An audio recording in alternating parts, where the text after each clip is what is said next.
Talks, coming at you from the Lone Star State, a pop culture podcast about movies, TV, toys, and other dorky things, with a twist of real-life dad stuff, too. So here he is, Lucky the Dork Dad. This is the Dork Dad Podcast. What's going on, dorks? This is Lucky, back at you with another episode of the Dork Dad Podcast. Now, I know I've been out a couple of weeks. I have been super busy at work. I don't know if you ever experienced this, but having to be put in some mandatory training classes, they are always loads of fun, and I just haven't been able to get a chance to record. And also, I'm trying to take this podcasting thing a little more seriously. I'm changing my setup. I recently acquired some new equipment, and I'm actually trying it out right now. So if I sound a little different, that is why. Just a little into that, I went from a USB microphone, which connects directly to the computer. I went ahead and upgraded to a mixer where I can have different inputs or more microphones if need be. And the mixer then feeds into the computer so I can record this show for you guys.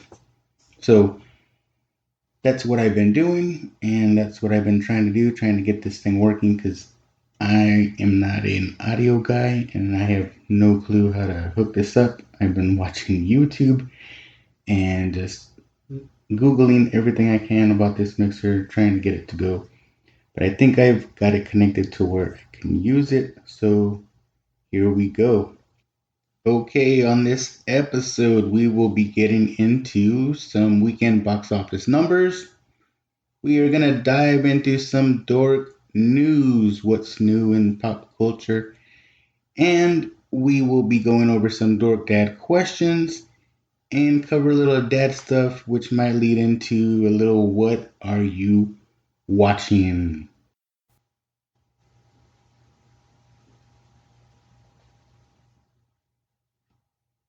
All right, let's go over this past weekend numbers from the box office.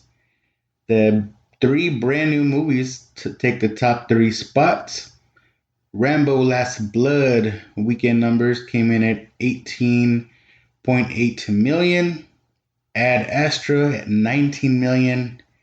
And Downtown Abbey came in at number one with $31 million over the weekend.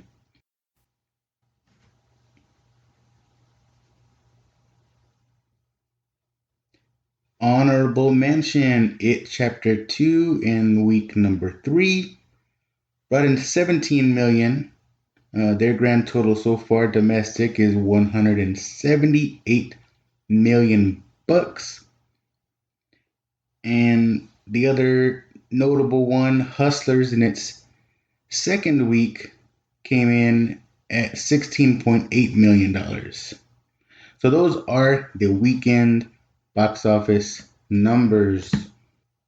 All right, let's see. There has been a whole lot of buzz around DC lately in this whole Crisis on Infinite Earths. I mean, there are rumors they are bringing everybody that's played any kind of DC character back into the game. I mean, they're talking about Linda Carter coming back as Wonder Woman, talking about everyone that's ever played Superman, Dean Cain, and all the other guys coming in.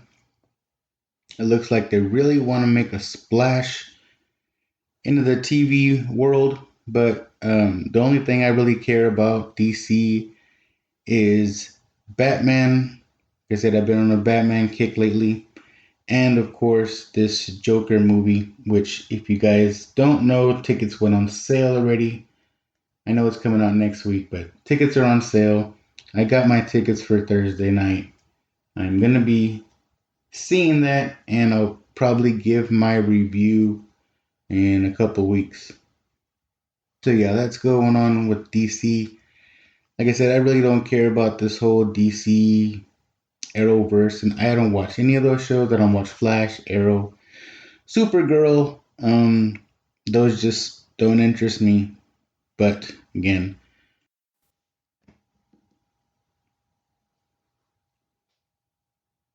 movie I am waiting for, besides Joker, is The Batman, which has had a lot of news here recently. It is being said Jeffrey Wright, which is from most recently Westworld, is in the talks of playing Commissioner Gordon. I think that's a fine choice. I think it's a change of pace, if you will, or if you know what I mean. Let's see. Also, Jonah Hill is also in talks to be playing a villain in the new Batman flick. Now, there's been a lot of rumors as who could he play. I think the most favorite so far is Penguin because he's fat. I guess that's the obvious choice, but who knows what Matt Reeves is going to pull out of his hat.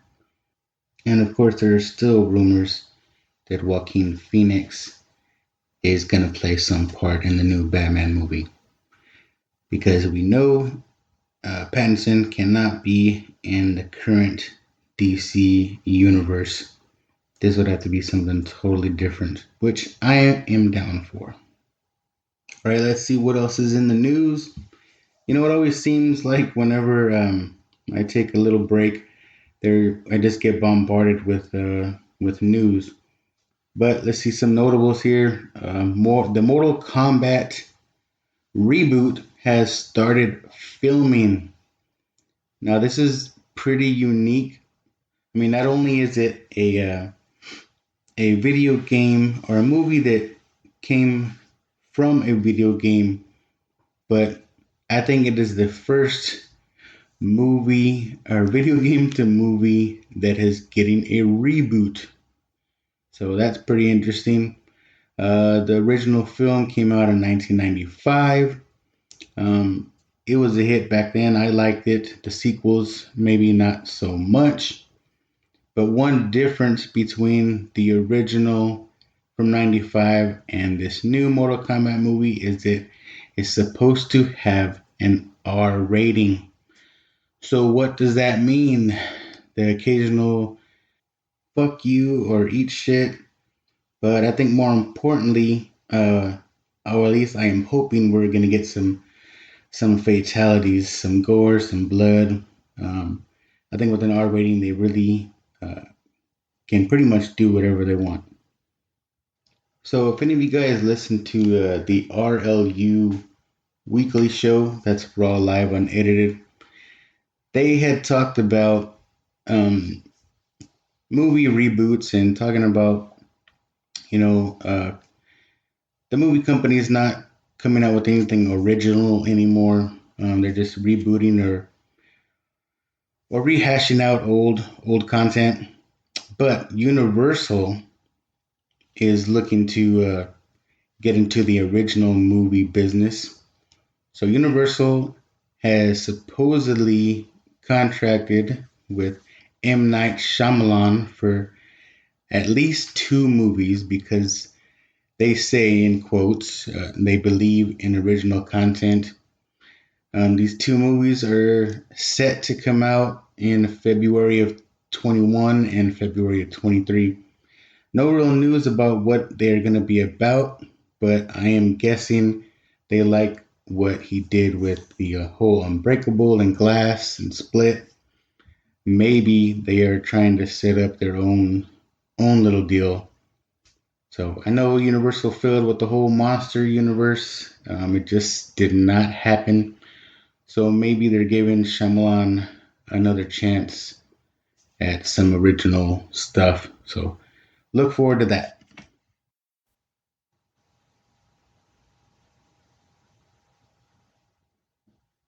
All right, let's see. Stranger Things fans.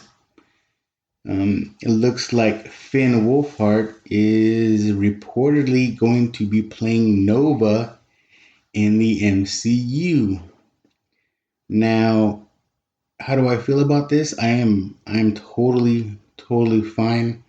I think those kids are great, and they deserve their chance at the big time, right? On the big screen. which Finn has already had.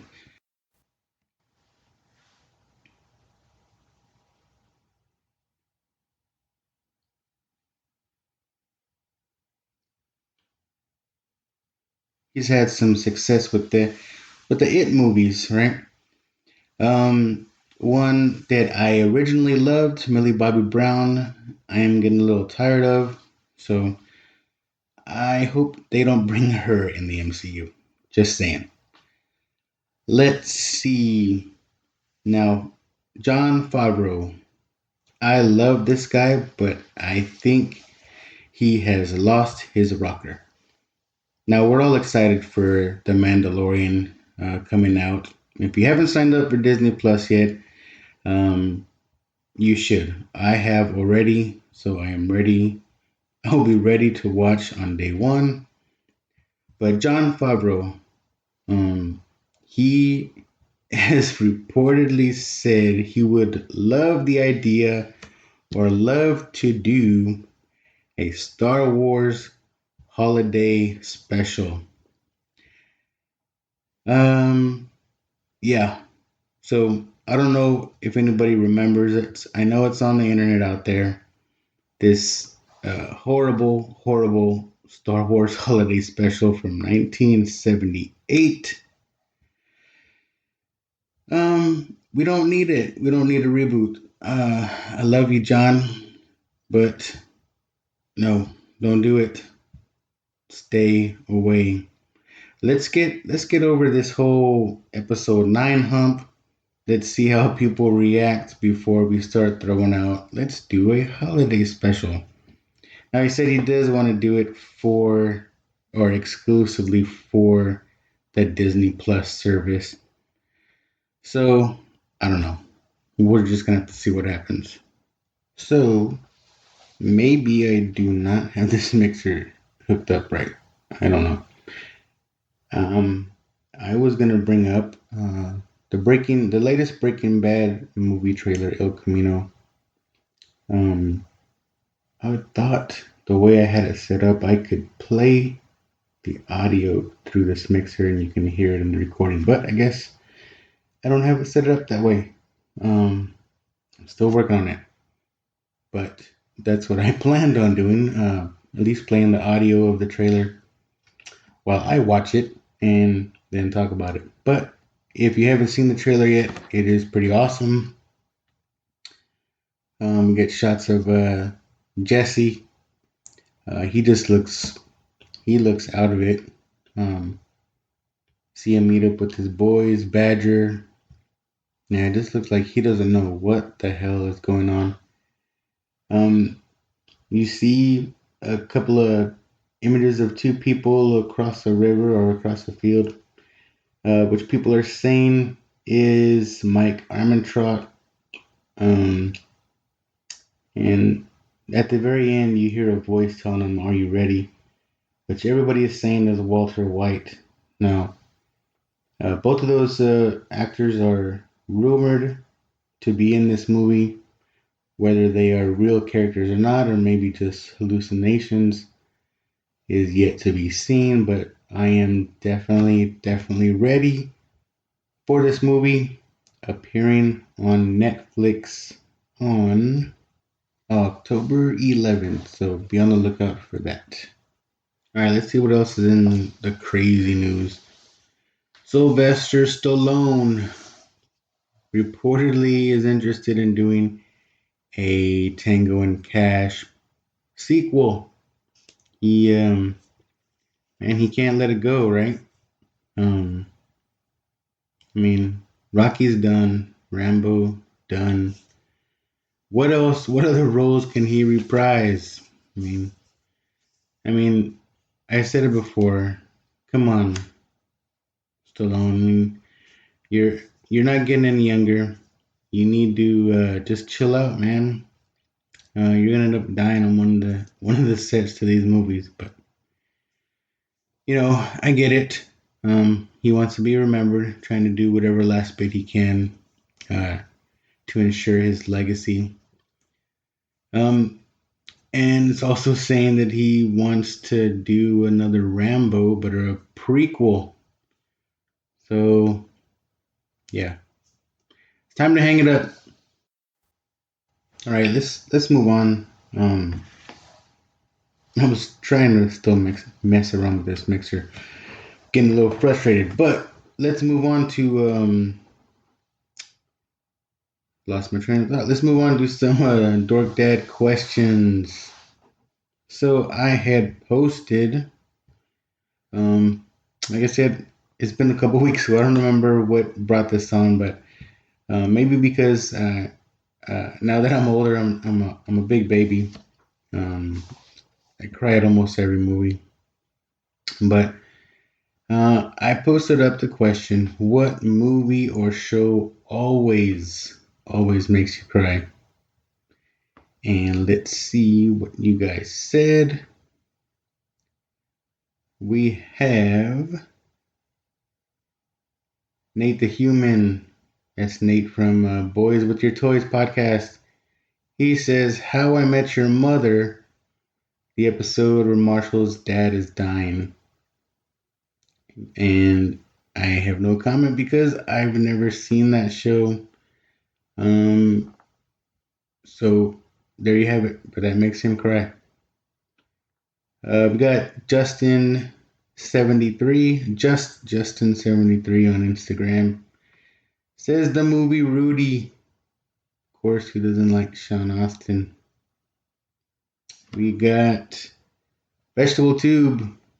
Says The Color Purple when Whoopi sees her children from Africa,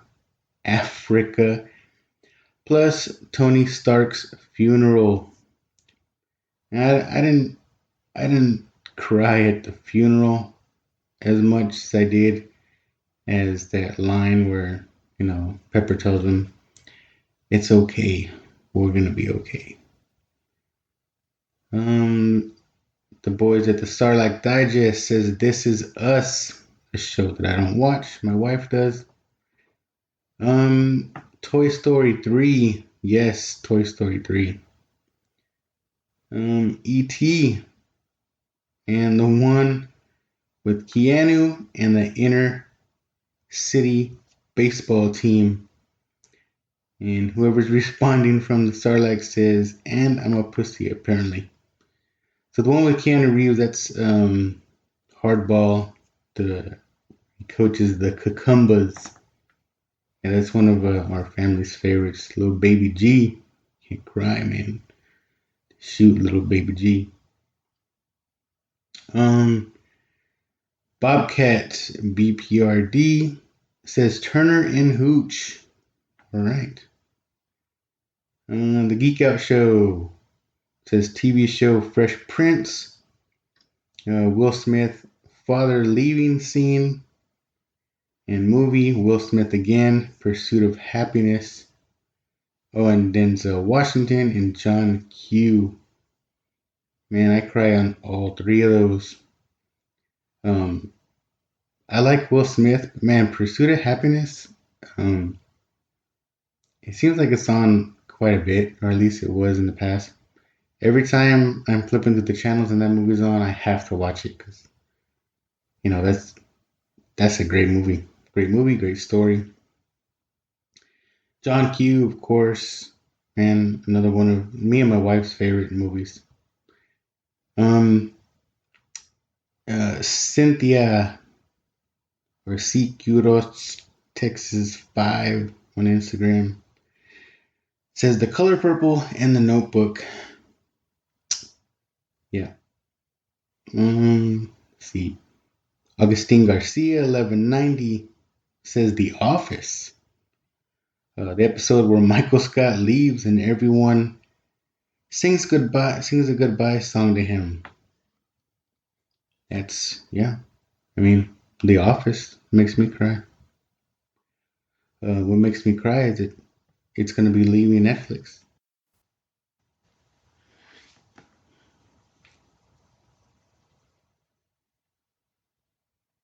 All right, let's move on over to Facebook. Same question.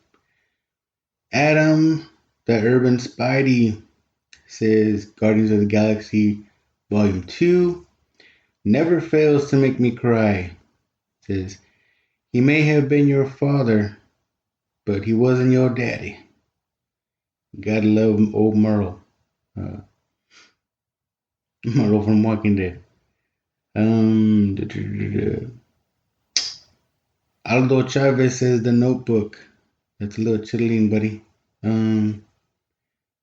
Chris Rizzo from Invincible Comics and More says Coco. Yes. Nana Coco. Simon Birch. Marley and Me. And any dog movie like it. Says the end of Toy Story 3. Yes. Says they ruined it for me by making Toy Story 4. But hey, that was still a good movie. I cried on that one too.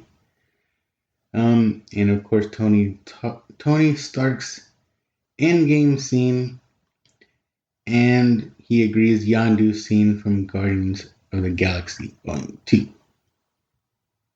We got El Sinestro from the ROU. Rich says, always, always, it's a wonderful life. At the end, when George Bailey's friends all pulled together for him to help him out when he gave up every goddamn time. And we have Dario, 80s baby, saying, watching good food go to waste. Oh, wait, I didn't read the full question. It says, damn, I remember watching John Q, the end scene when he was going to kill himself for his son. That got me. And he says, Marley and Me also.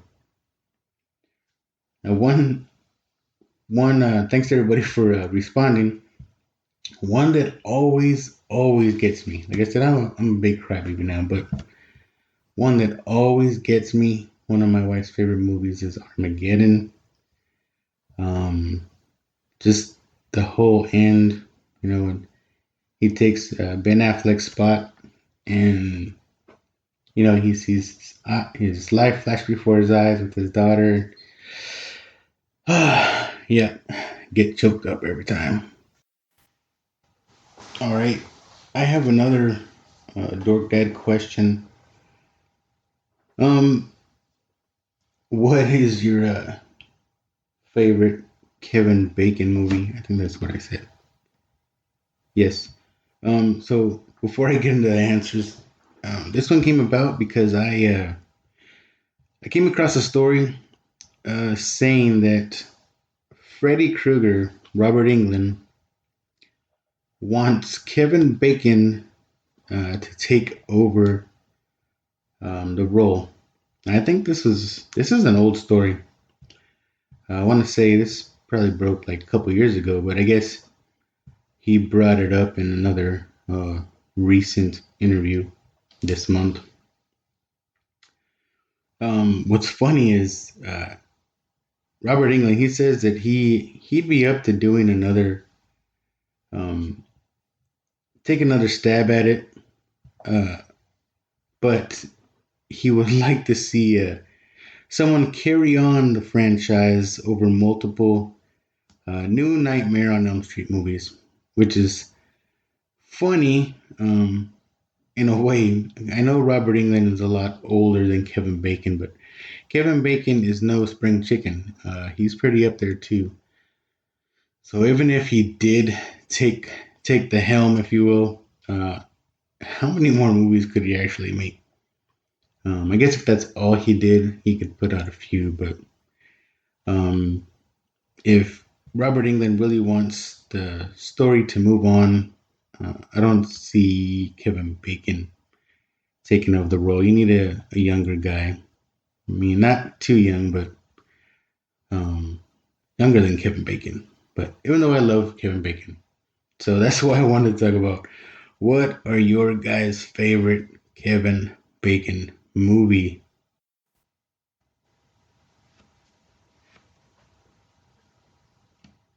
Alright, so let's start with the Vegetable Tube. It says City on a Hill. It says it wasn't a movie, but a Showtime movie, or Showtime series. And he is incredible. Alright, you gotta watch that one. Terosity says the one when he's the Punisher. All right. Strawberry Fields Forever says Tremors and Footloose. Let's dance. Of course, Tremors. It's one of my favorites. Ayo, Mr. Big Geek Adrian says,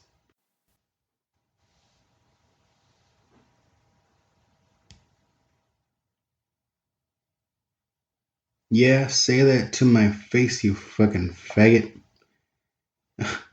Or Sleepers says Hollow Man is cool too. Justin73 says Mystic River. That's a great movie. I think Sean Penn is in that one too. Figs and Flicks says Tremors is one of my faves. Also Stir of Echoes and The River Wild. Hell yeah, Stir of Echoes. Ickle Jam 82 on Instagram says Tremors. Yes. Tremors seems to be one of everybody's favorites. Let's move over to Facebook. See, James Lewis says Whitewater Summer and Tremors. Right. Aldo Chavez says Dirty Dancing and A Stir of Echoes. Rich El Sinestro says there's so many. He says in no particular order. He says Cop Car. He plays a crooked sheriff chasing two kids who had the dumb luck to stumble upon his seemingly abandoned cop car and take it for a joyride as they run away from home. Little do they know the car is full of evidence he's willing to kill over. Then he says Super. He plays a scumbag strip club owner that steals Ryan Wilson's girl. You just want to suck him in the mouth.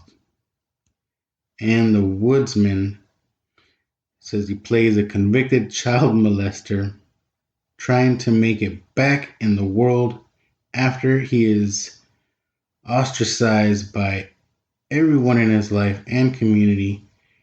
And it's a rough watch, but the way he plays the role makes you feel such conflicting sympathy for the character. Flatliners, it's just a crazy good movie. Wild Things, Nev Campbell and Denise Richards make out in the pool and he plays a cop. And Mystic River, Clint Eastwood film, just watch it if you haven't. Fucking heartbreaking. I've seen that one. It's great. And he also says Tremors because it's motherfucking Tremors. And Thick Nick says Crazy Stupid Love. Yeah, I love all these movies. There's a couple I haven't seen, but now I have something to look forward to watching. The one movie, it's kind of a dumb movie. Well, I mean, I like it, but I'm dumb like that. There's a movie, Kevin Bacon, where he's a basketball coach, and he ends up somehow going to Africa to try to recruit this basketball player, and I think it's called like The Air Up There or something. It's nothing serious. Not like Rich likes all these where he plays evil characters, but I don't know why. It's one of those, to me, it's kind of like, it's one of those movies where, like I said, if it's on, I have to watch it. It's just like A Knight's Tale. I know some people think A Knight's Tale is dumb. My wife hates that movie. But every time A Knight's Tale is on, I have to watch it. And just like this one, The Air Up There, where he plays a basketball coach. Gotta watch it every time. So thanks everybody for responding to my Dork Dad questions. Like I said, I've been a little distracted these past few weeks. I haven't put anything else out there, so I need to start doing that so I can get your guys' feedback. So that, yeah, like I said, I've been messing with this mixer. I guess I still don't have it right. Still bummed out about that, but I'll figure it out one of these days. Another distraction I've had is I got some news, some exciting news. Another good reason to start getting a little more serious with the show. I'll share that in a minute though. Let's see what else we got for some dad stuff.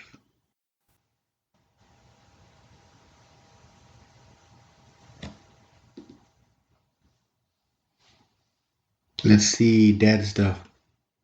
So, if you're a new listener, I have 3 kids. Um, I talk about them quite a bit. I have a son, he's 16. My daughter is going to turn 14 next week. And I have a 10-year-old boy as well.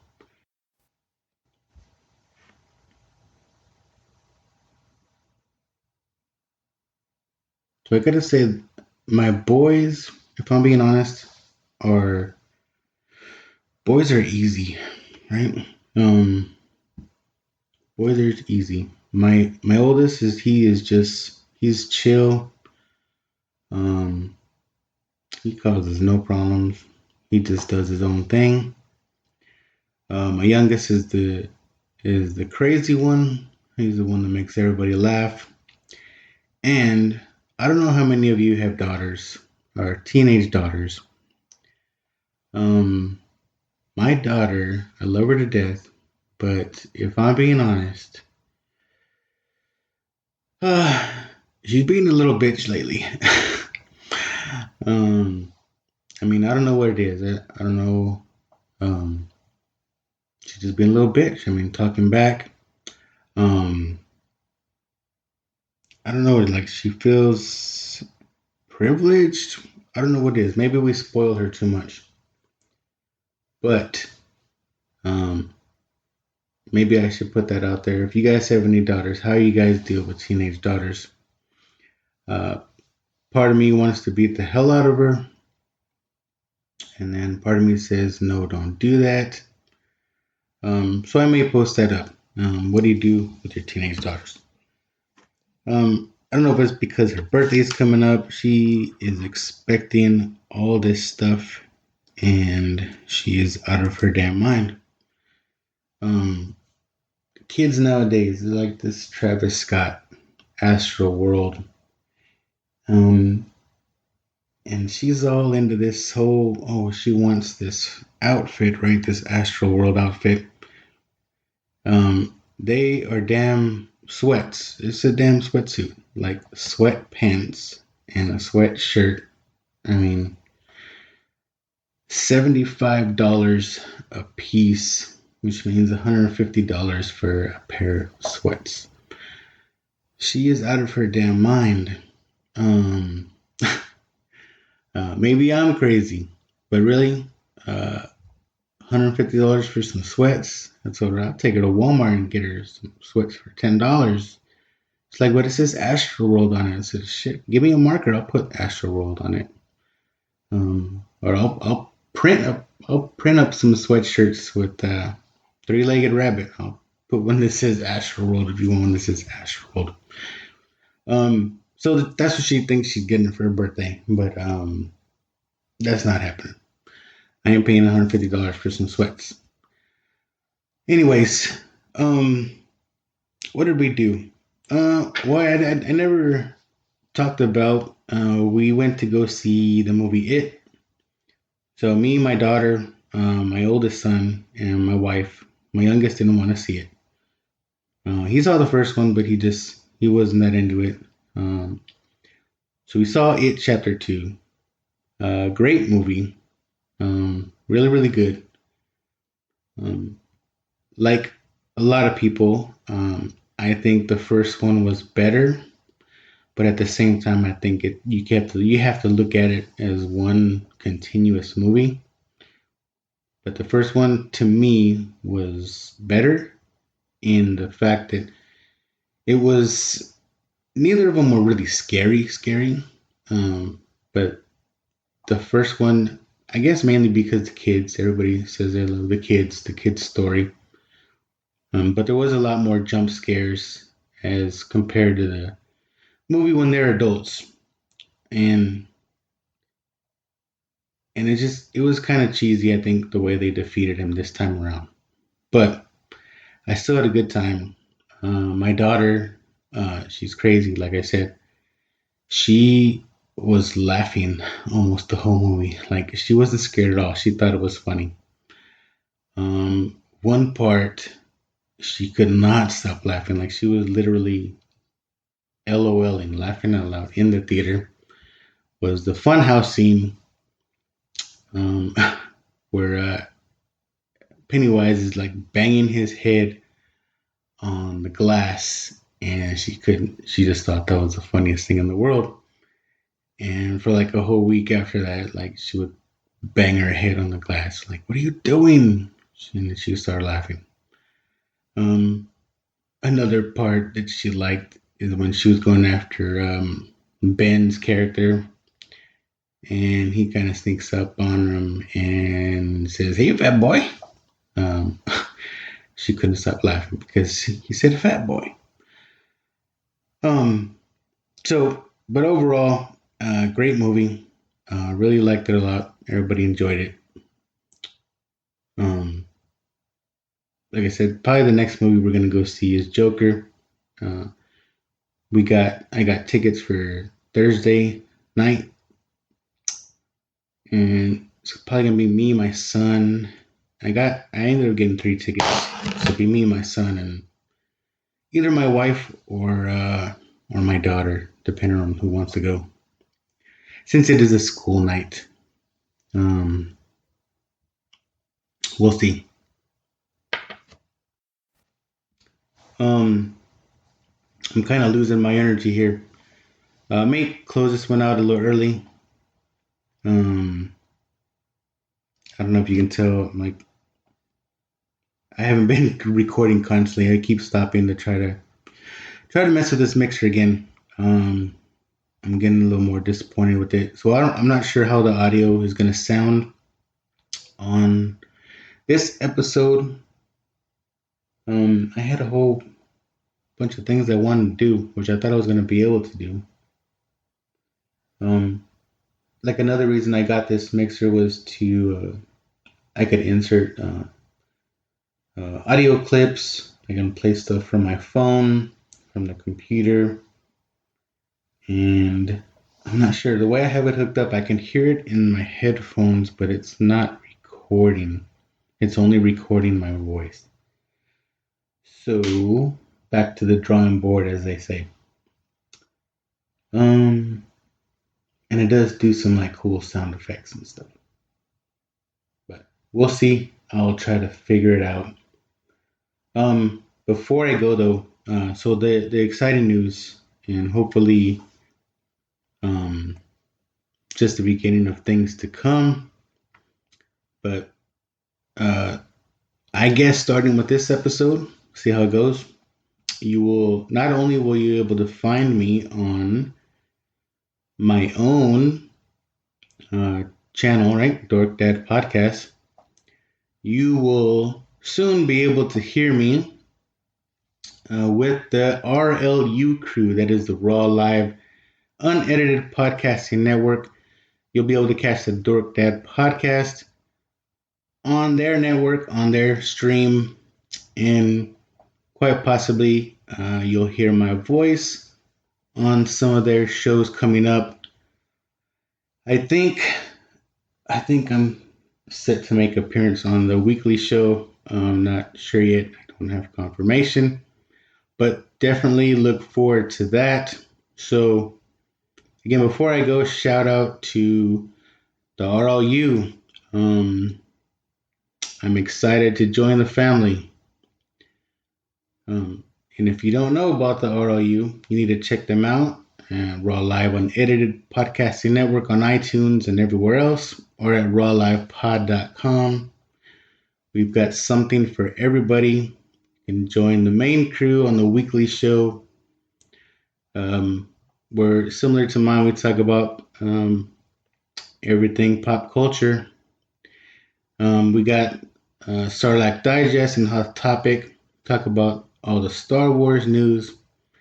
We got Figs and Flicks. We got what else? Nerd Tunes. Nerds with Attitude. Who Will Survive podcast, Podcasting Dead. We got something for everybody. So again, little bummed out about this episode, but I will work on getting the audio corrected. But until next time, I will see you later. You've been listening to the Dork Dad Podcast. Please remember to follow, like, subscribe, and share with your friends. Until next time, keep it dorky.